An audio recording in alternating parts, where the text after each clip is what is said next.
kita akan membahas tentang 3 ilmu yang wajib dipelajari oleh seorang muslim.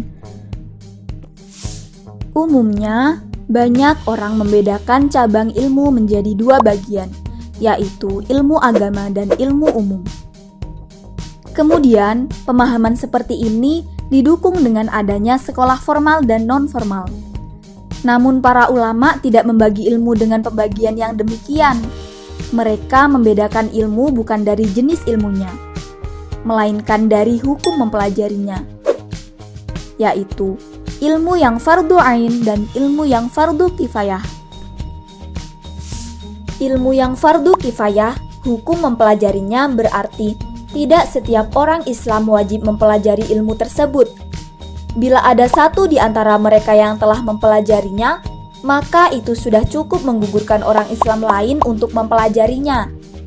Sedangkan ilmu yang hukum mempelajarinya adalah fardu ain, maka ilmu itu harus dipelajari dan dipahami oleh setiap individu muslim.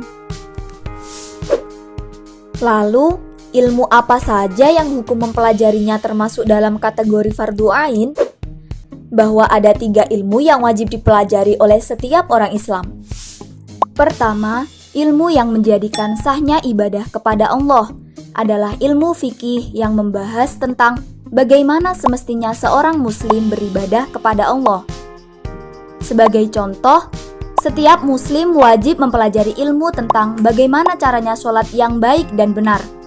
Juga ia wajib mempelajari berbagai ilmu yang berkaitan dengan keabsahan sholat, seperti caranya berwudu, cara mensucikan berbagai macam najis, bertayamum, beristinja, dan lain sebagainya.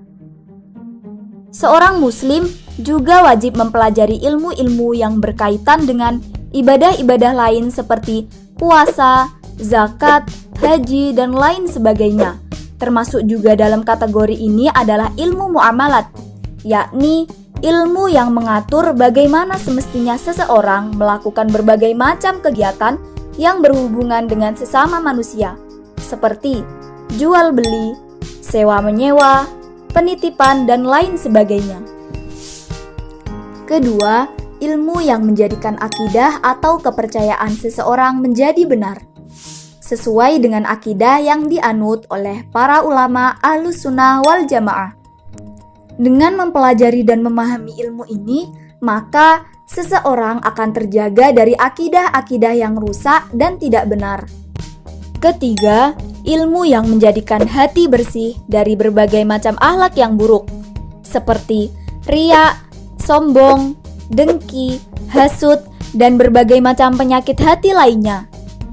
Ilmu ini wajib pula dipelajari oleh setiap orang muslim, mengingat perilaku orang tidak hanya pada apa yang dilakukan oleh anggota badan secara lahir, namun juga perilaku hati secara batin. Nah, teman-teman, itulah ketiga ilmu yang wajib dipelajari oleh seorang muslim.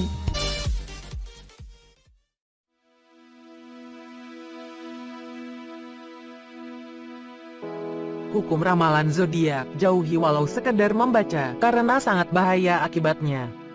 Zodiak atau ramalan bintang berisi tentang ramalan keadaan asmara, keuangan, kesuksesan seseorang di masa akan datang. Biasa digambarkan ramalan keadaan dirinya pada 1 minggu atau sebulan mendatang.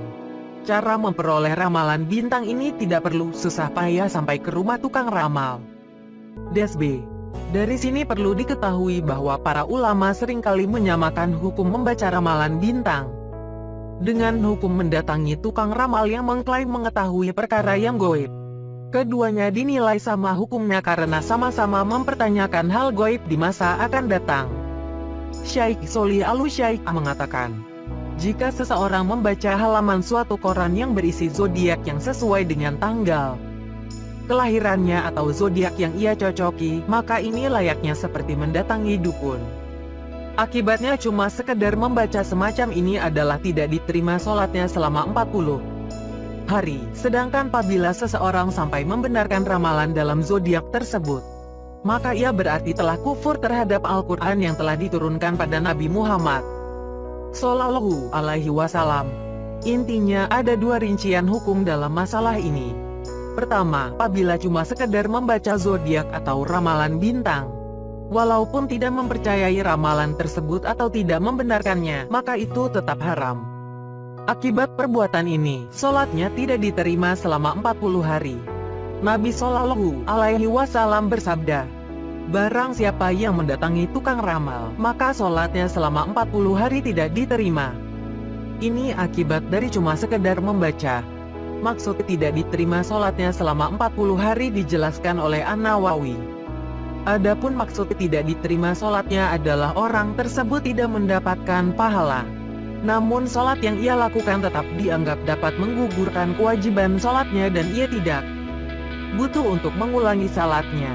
Kedua, apabila sampai membenarkan atau meyakini ramalan tersebut, maka dianggap telah mengkufuri Al-Quran yang menyatakan hanya di sisi Allah pengetahuan ilmu gaib. Nabi Shallallahu Alaihi Wasallam bersabda, barang siapa yang mendatangi dukun atau tukang ramal, lalu ia membenarkannya, maka ia berarti telah kufur pada Al-Quran yang telah diturunkan pada Muhammad. Namun jika seseorang membaca ramalan tadi untuk membantah dan membongkar kedustaannya, semacam ini termasuk yang diperintahkan bahkan dapat dinilai wajib. Hukum-hukum ini juga berlaku untuk ramalan lain selain dengan ramalan bintang.